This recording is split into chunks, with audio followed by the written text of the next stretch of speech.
요한계시록을 읽을 때 항상 1차 원 독자랑 2차 독자를 기억하면서 읽는 게 중요합니다. 요한계시록 말 그대로 1차 독자는 당시 핍박과 박해를 받고 있었던 이스라엘 백성들이 원 저자이죠. 그리고 2차 독자는 바로 신약 시대를 살아가는, 쉽게 말하면 오늘날 바로 우리를 말합니다. 자, 그렇다면은 요한계시록을 읽어 나갈 때 가장 하나님의 방법이 2, 3장에 등장했던 것처럼 바로 교회였습니다. 하나님은 교회를 통해서 세상을 변화시키시고, 또 하나님은 교회를 통해서 불의한 것을 잡아가시고 빛과 소금의 역할을 감당하는 것이 바로 교회의 권세입니다.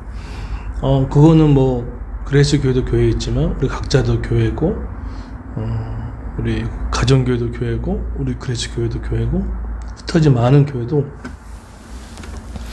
교회인 겁니다. 자, 그러면 교회를 통해서 하나님께서 일하시는 것들을 볼 수 있는데, 오늘 한 줄에 보면은 내가 나의 두 증인에게 권세를 주리니, 여기서 내가라는 것은 바로 하나님을 뜻합니다. 나의 두 증인 누구일까요? 바로 좋게 설명하면은 하나님의 말씀을 증거하는 예언자 같은 사람들입니다. 구약이 많이 있었죠. 근데 오늘날 이것은 바로 오늘날은 교회를 상징하고 있습니다. 근데 그 교회에게 뭘 줬다고요? 권세를 주셨다는 것입니다. 하나님의 권세를 주셨다는 겁니다. 교회는 권세를 주셨습니다. 행할 수 있는 능력을 우리 가운데 허락해 주셨다는 거예요. 그런데 오늘 어떤 역할을 합니까? 그들이 굵은 베옷을 입고 1260일을 예언하니라. 여기서 굵은 베옷을 입고 하는 것은 비탄에 빠졌을 때, 또 슬픈 일을 애도할 때 입었던 옷이지 아닙니까? 근데 1260일을 예언하리라. 여기서 1260일은 뭐 특정한 날짜가 아니라 예수 그리스도가 초림하시고 재림하실 것을 얘기했을 때, 이 땅에 초림을 통하여 그리스도의 종말이 시작이 되었고, 또 재림을 통해서 그리스도의 종말이 완성이 됐던 바로 그 중간의 기간을 뜻합니다. 그것이 2절에 나오는 42달과 겹치는 내용이죠. 결국은 이 두 증인이 그런 애도하는 마음을 갖고 그 기간 동안 예언한다는 것은 과연 이 복음을 전하는 것을 말합니다.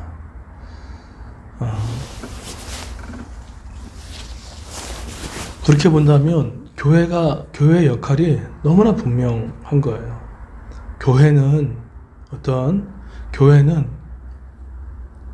이 땅의 교회는 너무나 분명한 역할이 주어져 있습니다. 그 권세의 주체가 바로 하나님이 주신 것이고, 또 두 번째, 예수님이 이 땅에 오시고 교회를 세우시고 마지막 완성할 때 이 교회의 역할은 하나님의 복음의 예언의 말씀을 끊임없이 증거하고 전파하는 것입니다. 이걸 잊지 마셔야 됩니다. 우리가 큰 대승적으로 봤을 때는 이 1260일 동안 이 달만 하라는 얘기가 아니라 예수님 재림하실 때까지 우리는 끝까지 모든 만민에게 복음을 전할 의무들과 책임들이 있다는 것을 이야기를 하고 있습니다. 그래서 여러분, 교회가 뭐 여러 가지 일들을 할 수가 있잖아요.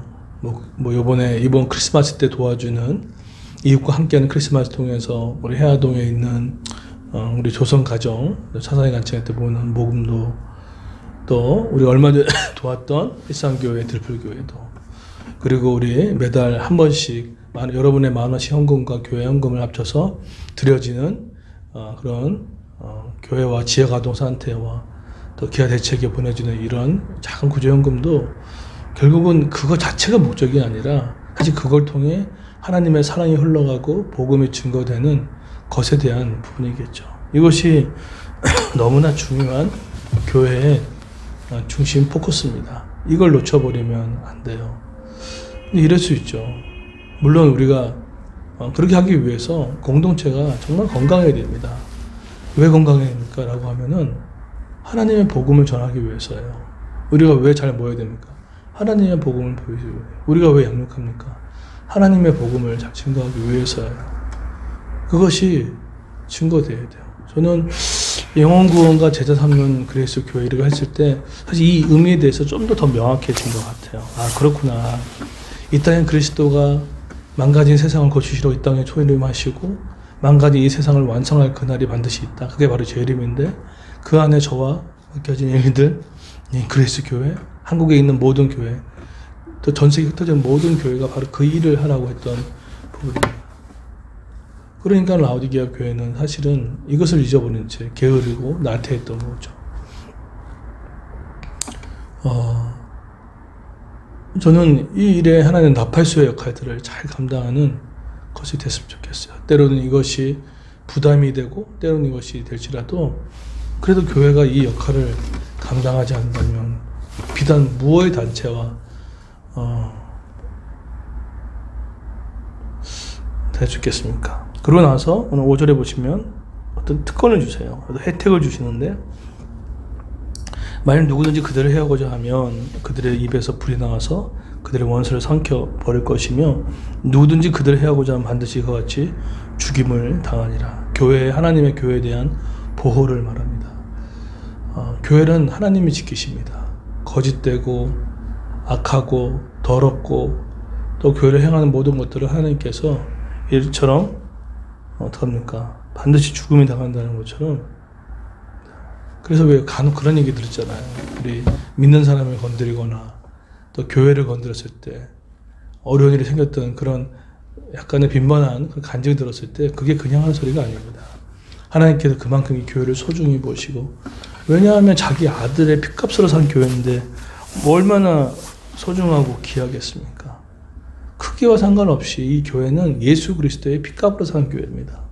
가정교회도 예수 그리스도의 핏값으로 세워준 교회고 얼마나 귀합니까? 그 핏값을 사는 그 예수 하나님의 은혜를 우리 기념하고자 우리가 예배하는 이유가 바로 그거 아니겠습니까? 그러면 6절에 보세요. 그들의 권능을 가지고 하늘을 다 그 예언하는 동안 비가 오지 못하게 하고 또 권능을 가지고 물로 피로 변하게 하고 아무 때든지 원하는 대로 여러 가지 재앙을 땅을 차지합니다. 하늘을 닫아 그 예언하는 돌 동안은 비가 오지 못하게 하고 권능을 가지고 물로 피로 변하게 하고 권능을 행할 수 있다는 것이죠.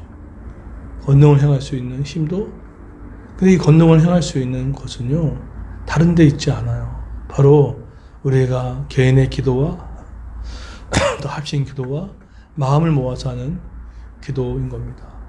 근데 우리 이 기도를 막는 더럽고 추한 이 부분이 있다면, 기도를 막는 것이 있다면 남녀 누구를 불구하고 하나님 앞에 가장 정결한 모습으로 계속 서 있어야 할 필요성이 있다는 것입니다. 오늘 말씀 상당히 간단하지만 명확합니다. 핵심이 뭡니까? 교회가 할 일은 굵은 베옷을 입고 1260동 예언하는 겁니다. 바로 복음을 증거하는 겁니다. 그래서 여러분 기도하셨으면 좋겠어요. 우리 크리스마스 때뿐만 아니라 그것을 연결하여서 복음 새신자 예배로 복음을 증거되어지고, 또 우리가 내년에는 좀 국내 선교를 계획을 하고 있습니다. 지금 장소를 알아보고 있고 계속 기도하는 가운데 있는데, 왜 그렇죠?